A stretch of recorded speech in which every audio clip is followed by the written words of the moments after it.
In 1830, when the King of England died, the people who washed his body for burial found a small locket on a chain around his neck. Inside it was the portrait of a woman. It was not his queen. It was a woman he had secretly married 45 years earlier and then abandoned. Her name was Maria Fitzherbert, a twice-widowed Catholic. Their marriage was illegal under English law. The Crown spent 45 years pretending it had never happened. This is what happened to her. For the first 10 years, they lived almost openly as husband and wife. He visited her every day. He called her his wife in private letters. Maria, for the first time in her life, was happy. Then George ran out of money. By 1794, he owed the equivalent of £50 million today. Parliament refused to pay his debts unless he married a Protestant princess. The bride they chose was his own first cousin, Caroline of Brunswick.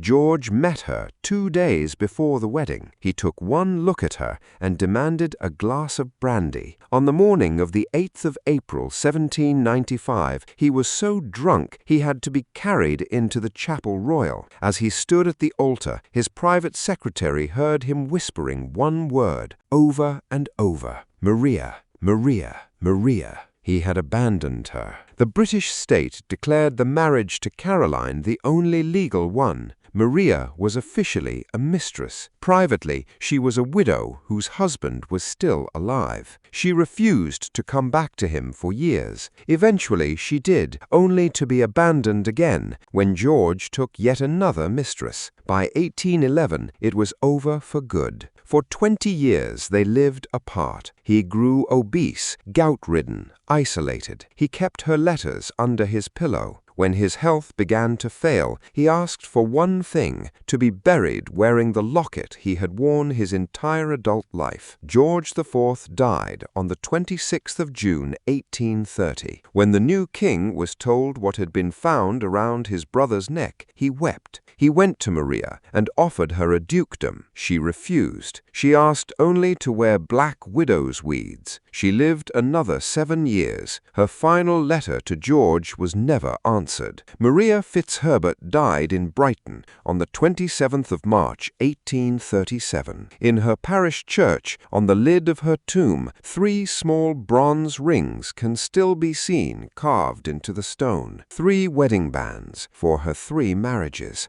One of them was to a king.